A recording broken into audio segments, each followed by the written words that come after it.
오늘 읽은 본문은 엘리야 선지자가 하나님을 만난 일을 말씀하고 있습니다.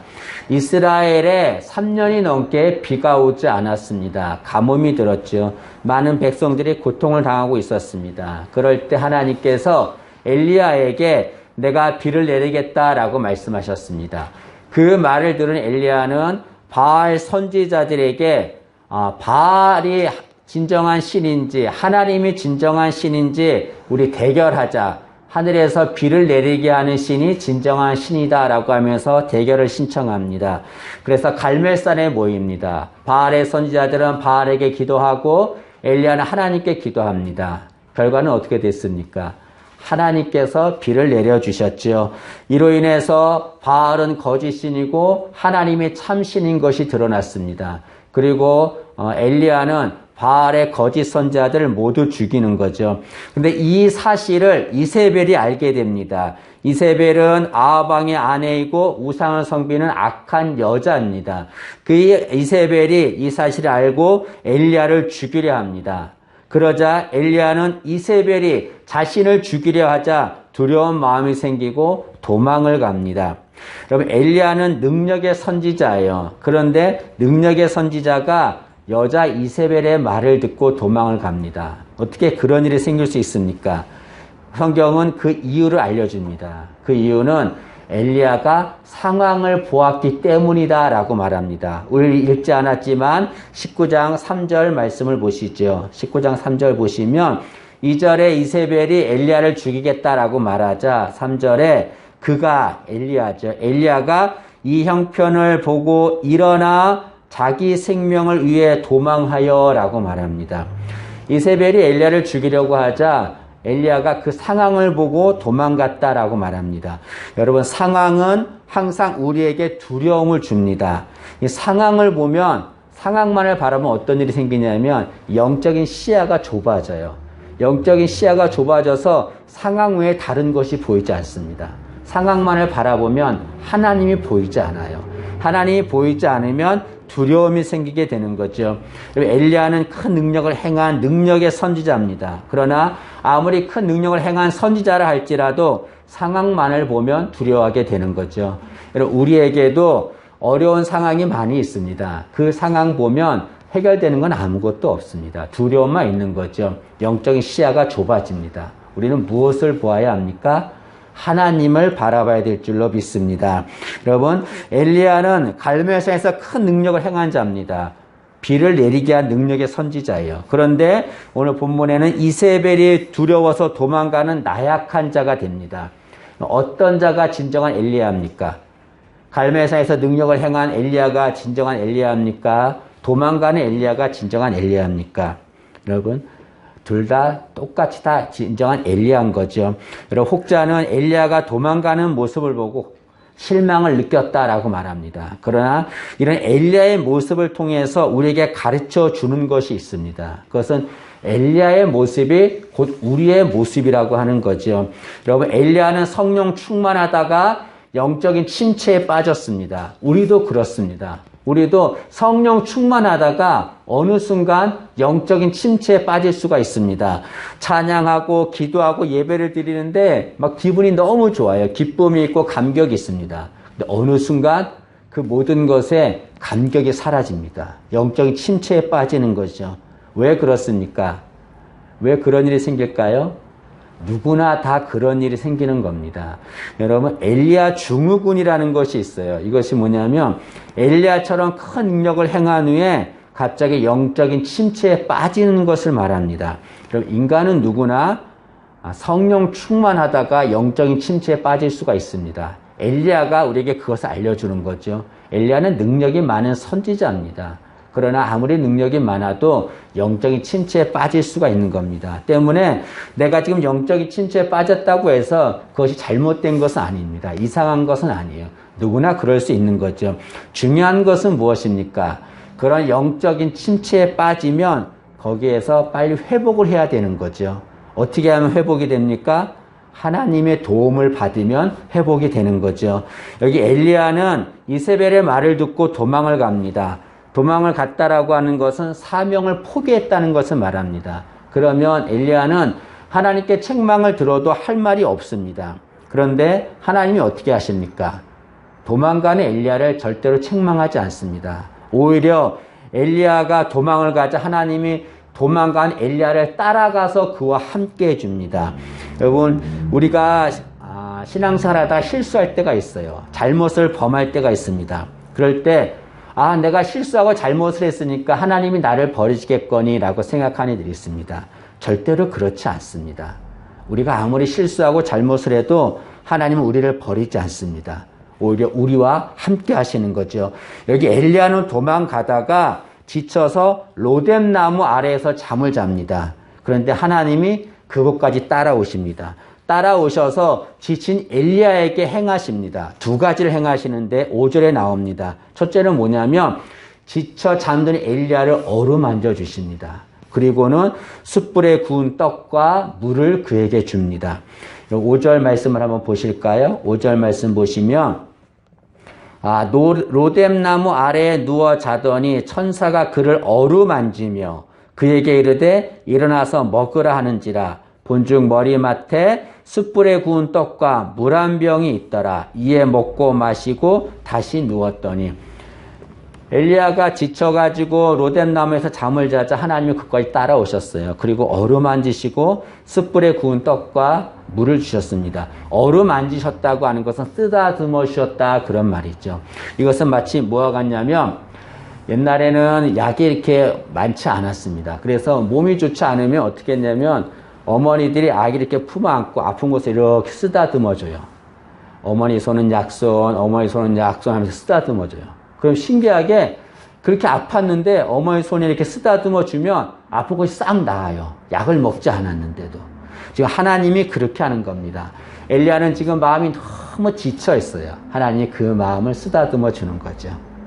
그리고 또 숯불에 구운 떡과 물을 주었다는 것은 힘을 주셨다는 것을 말합니다. 여기 보면 그냥 떡과 물을 주셨다고 말하지 않습니다. 숯불에 구운 떡과 물을 줬다고 말합니다. 이것은 엘리야 옆에서 숯불로 계속 떡을 굽는 거예요. 그리고 엘리야가 먹을 때 떡이 없어지지 않도록 계속해서 숯불을 구워주시는 겁니다. 마치 어머니가 힘든 자식을 위해서 옆에서 계속해서 음식을 만들어주는 것과 똑같은 거죠. 여러분, 하나님은 엘리야에게 지친 엘리야를 어루만지시고 그에게 숯불에 구운 떡과 물을 주셨습니다. 근데 이것을 한 번만 하신 것이 아니라 두 번이나 하셨습니다. 5절과 7절에 나옵니다. 두 번 하셨다는 것은 뭘 말합니까? 엘리야가 회복될 때까지 하나님께서 계속해서 어루만져 주시고 떡과 물을 주셨다는 것을 말하죠. 여러분, 우리가 영적으로 침체될 때가 있습니다. 정말 이게 다운될 때, 번아웃 될 때가 있습니다. 그럴 때 하나님이 우리를 어루만져 주시고 우리에게 숯불에 구운 떡과 물을 주시기를 원합니다. 그럴 때 우리는 회복될 줄로 믿습니다. 여기 로뎀나무에서 힘을 얻은 엘리야는 거기에 다시 사명을 감당해야 되는데 그렇지 않고 호렙산으로 도망을 갑니다. 호렙산은 신의 산을 말합니다. 신의 산이 어떤 곳입니까? 모세가 하나님께 사명을 받은 곳이에요. 그런데 엘리야는 지금 자신의 사명을 피하기 위해서 호렙산으로 갑니다. 얼마나 비참합니까? 엘리야는 호렙산에 들어가 숨습니다. 거기에 들어가서 굴 속에 들어가 머뭅니다. 9절 말씀을 보시죠. 9절 보시면 엘리야가 그곳 굴에 호렙산이죠. 그곳 굴에 들어가 거기서 머물더니라고 말합니다. 여기 굴 속에 머문다라고 하는 것은 굴 밖에 나오지 않고 그 굴 속에서 살았다는 것을 말합니다.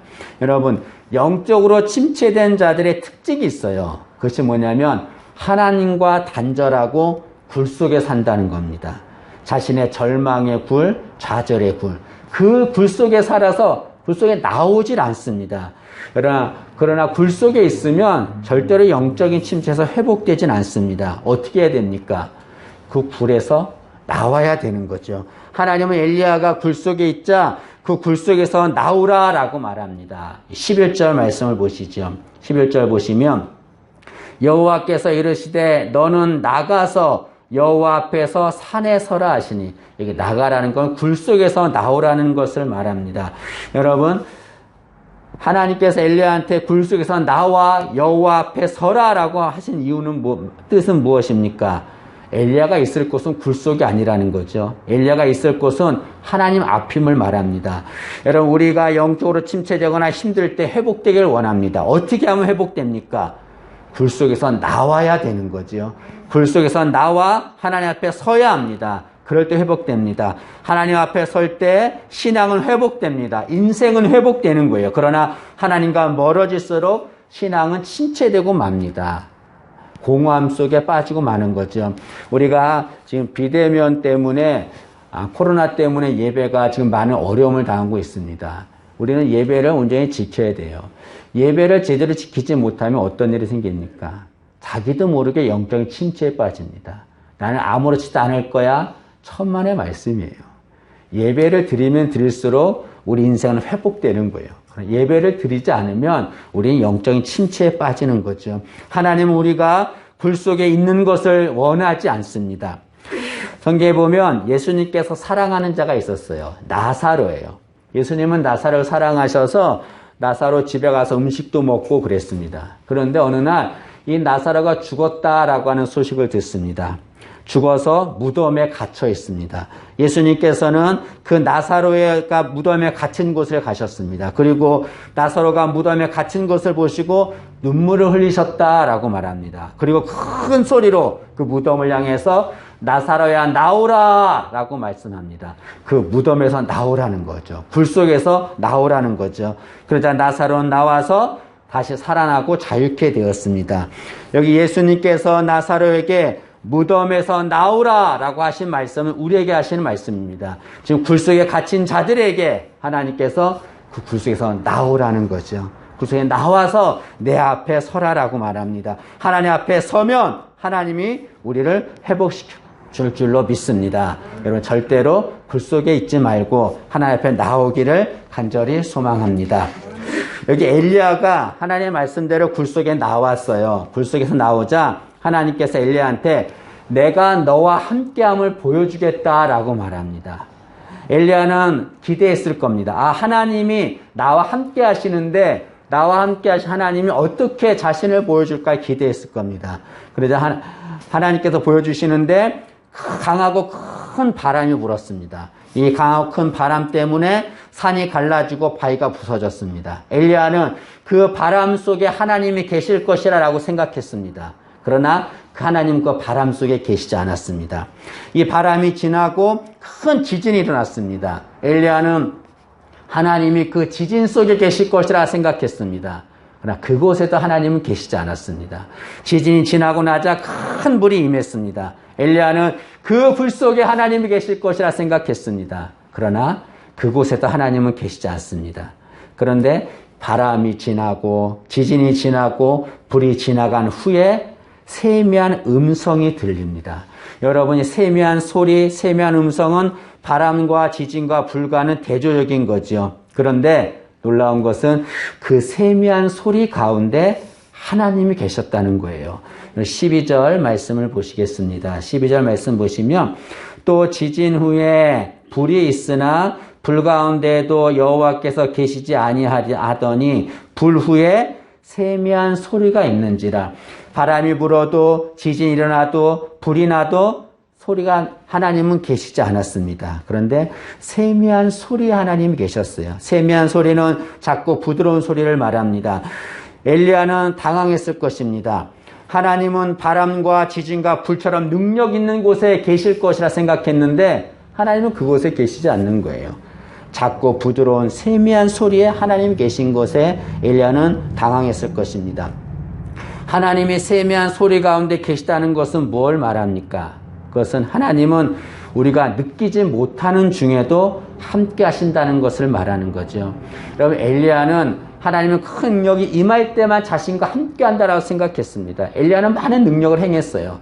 그러나 자신이 이렇게 도망가고 있을 때, 이세벨을 피해 도망가고 있을 때 하나님은 자기와 함께하지 않을 거라 생각했습니다.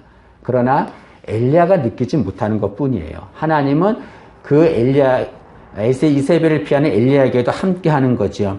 여러분, 간혹 큰 기적과 능력을 체험해야만 하나님이 함께 하신다라고 생각하는 이들이 있습니다. 그래서 자신의 큰 능력과 기적의 체험이 없으면 하나님이 계시지 않는다라고 생각해요. 그거는 바른 신앙이 아닙니다. 왜냐하면 기적과 능력이 행하지 않으면 하나님이 계시지 않는다 생각해서 그로 인해서 마음에 영적인 침체가 오기 때문에 그렇습니다. 하나님은 우리가 큰 능력을 체험하지 않아도 우리와 함께 하십니다.